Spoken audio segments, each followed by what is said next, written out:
X Y সম্বলিত যদি পদ না থাকে তাহলে এই পদটা ভ্যানিশ হয়ে যাবে, এক্স স্কোয়ার এবং ওয়াই স্কোয়ার সম্বলিত পদ থাকবে না। আর সি এর মান ধরো 5, তাহলে এটা হচ্ছে কি,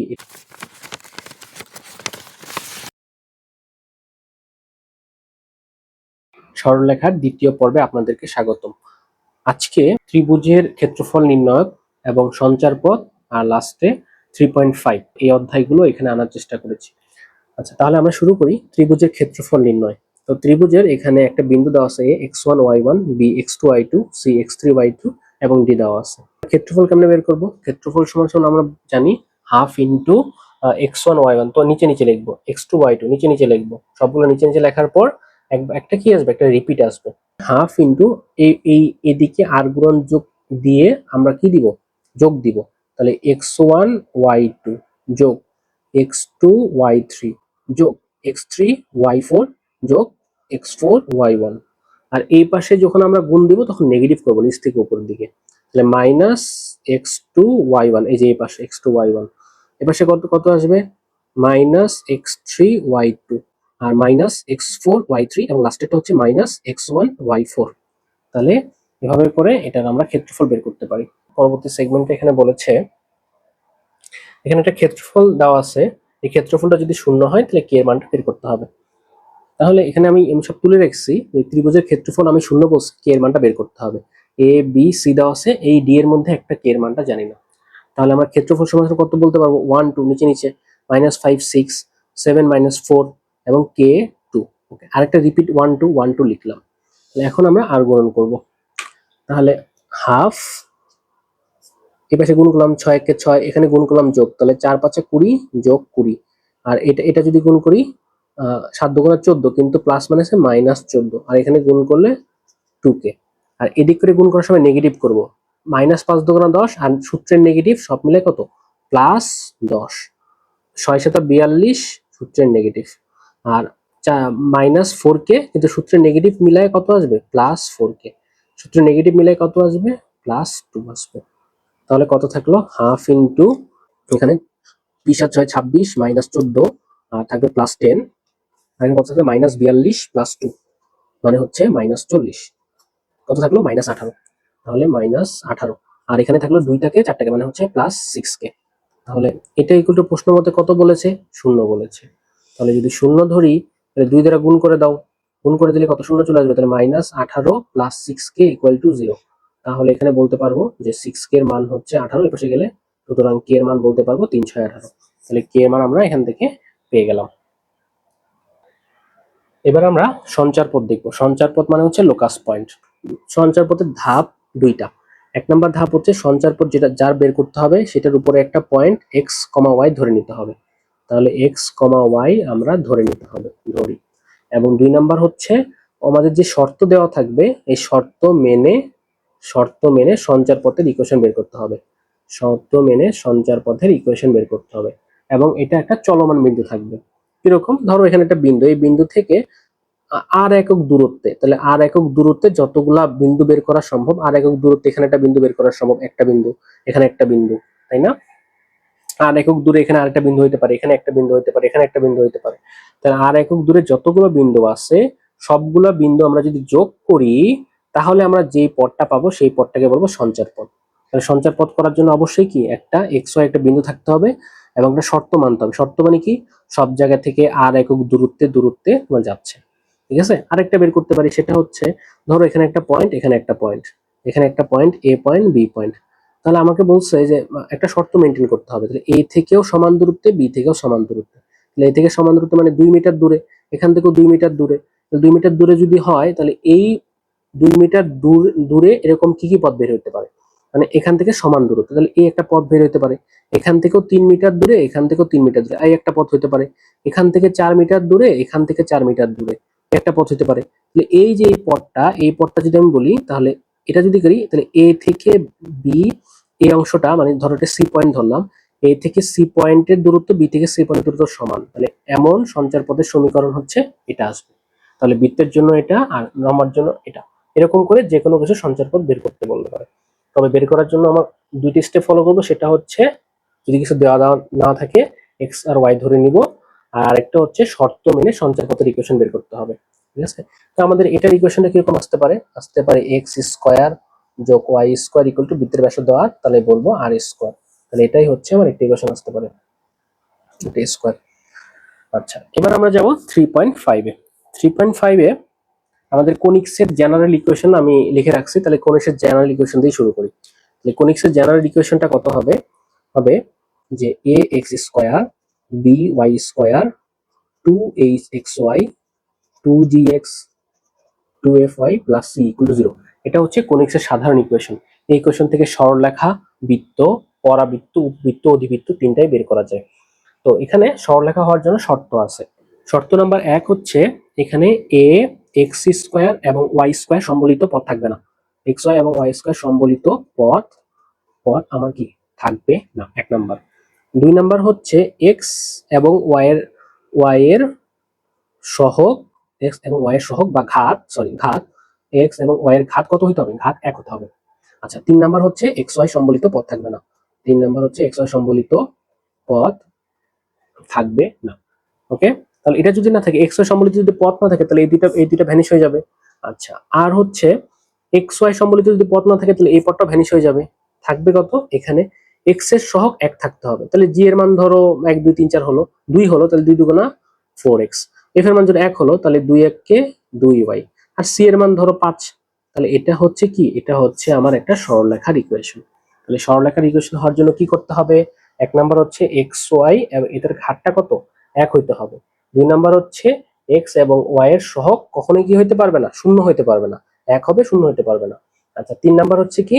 এক্স ওয়াই সম্বলিত কোনো পদ থাকবে না। 3.5 এর আমরা মেইন সূত্রতে চলে যাই। এখানে আমি সহজ ভাষায় যেটা মুখস্থ করি সেটা হচ্ছে এক্স অক্ষের সমান্তরাল লেখার ইকুয়েশন হলে আমি বলি Y equal to something, Y এর মান ধরো বি।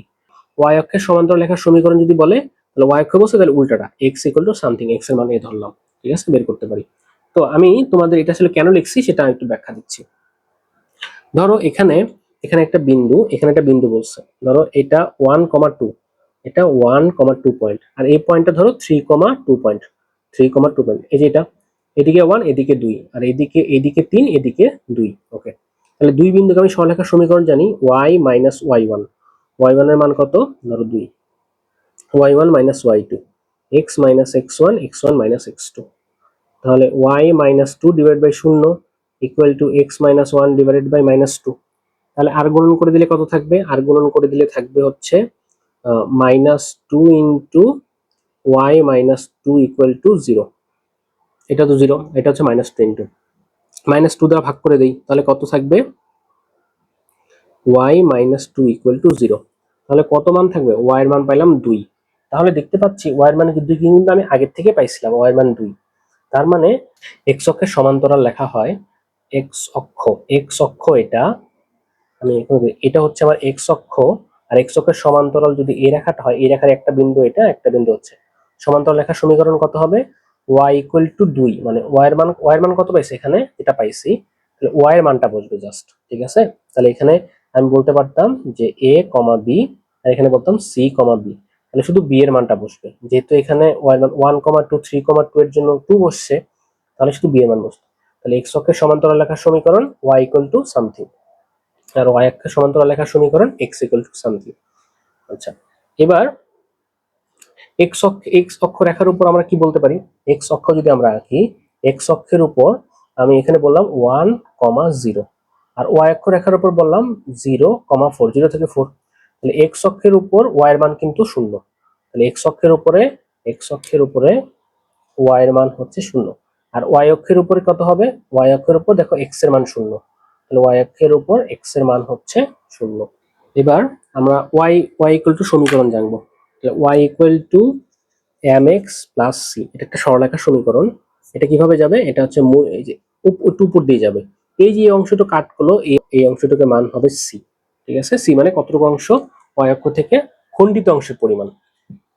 এবং m এর মানটা কত হবে? m কে আমরা বলবো হচ্ছে tan থিটা।